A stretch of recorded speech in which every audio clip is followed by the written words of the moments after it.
Welcome back from the holidays. I'm Janice. We're here with episode 2 of Home Videos in the Digital Age. In episode 1, I sent you off to spend time with family and friends and record as much home video as you could. I've loved hearing from a lot of you who have been doing just that. I'm excited to see what you've created. And now we're back to figure out what exactly we're gonna do with all of this footage. So before we begin importing, the most important step is making sure that you have a system in place for where you are going to store all of this footage. A lot of us, myself included, for our personal photos and videos, tend to just store right on our computer.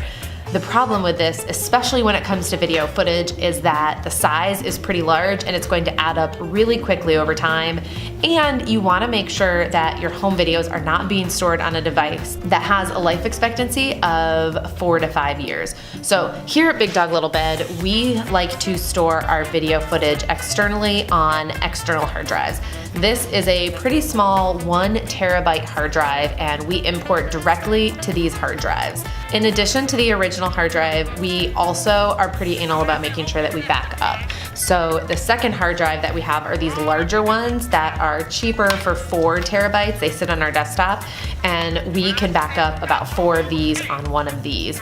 If you're not importing as much video footage as we are, you're probably fine just buying 2 of these and making an exact duplicate.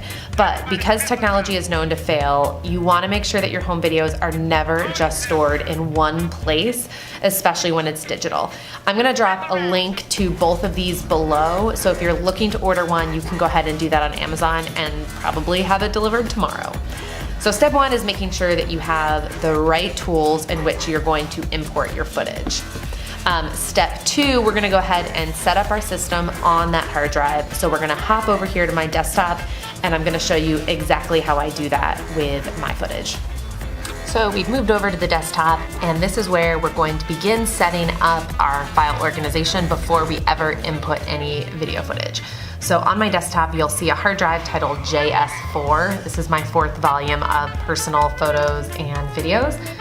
When I double click on that, you're gonna see a collection of folders and programs. I use Final Cut Pro to edit a lot, so a lot of our video right now is stored in Final Cut Pro libraries.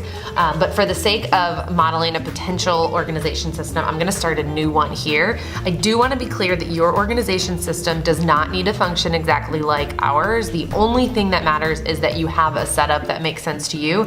This is just an example, but might be one that works for you. So I'm gonna go ahead and create a new folder for the year 2017. That's pretty broad for me. I film enough that if I just dumped all the files in 2017, it might get complicated, and long term, I won't be able to find what I want. So I'm gonna break it down by seasons. So I'm gonna add a folder for winter, I'm gonna add a folder for spring, a folder for summer,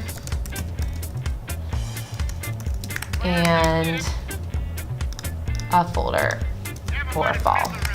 I like this for 2 reasons. Again, it helps me be a little bit more specific with the footage that I'm storing, but the second reason is it gives me 4 checkpoints throughout the year where I can stop and force myself to import footage from my cameras and my phone and make sure that I'm caught up on where all of that is living. So at the end of each season, I tend to force myself to sit at my computer and dump all of the footage into here, so I know exactly where it is. That said, again, I have a decent amount of video footage, so I even get a little bit more specific than this. And let's go ahead and look at winter, which is the most recent season. This winter we did a fair amount of traveling, so I'm gonna create a folder for all the different trips that we took. We obviously film in between trips, but those are the places where we tend to collect the most footage because we're with family and friends and often visiting new places. So in December, we took a trip to Boone for our anniversary.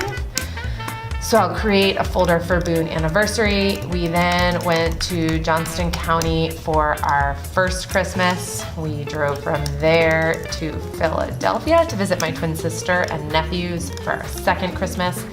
Then my sister, dad, and I drove up to Laconia, New Hampshire to visit our grandparents and cousins and uncle and aunt. And then we drove back down to Boone to spend New Year's with some of our friends in the mountains. So I've now broken 2017 down into the 4 seasons, and then I've broken the last season, winter, into the 5 different trips that we took. That said, I'm gonna add one more folder here titled Miscellaneous, and that's where all those like random iPhone clips of the dogs are gonna live, so that I have a place to empty those as well. Because otherwise, I know from past experience, they're just gonna get lost on my phone if I don't have a place to put them once I'm importing all my footage. Once I have this and I plug in my backup hard drive, all I have to do is drag this 2017 folder over into the other hard drive on my desktop, and it will automatically make a duplicate of that whole folder on the second hard drive. And that's how we back up to make sure that every folder full of footage exists in at least 2 different locations in case something happens to one of them. Now that we have that system set up, we are ready to go ahead and import our footage, and that's coming up in episode 3 of Home Videos in the Digital Age. So again, check below for links to the different hard drives. Go ahead and order yours, get your system set up, and then come back for episode 3, where we're going to take a look at importing that footage from either a camera, an iPhone, or another kind of phone. Stay tuned, we will see you for episode 3.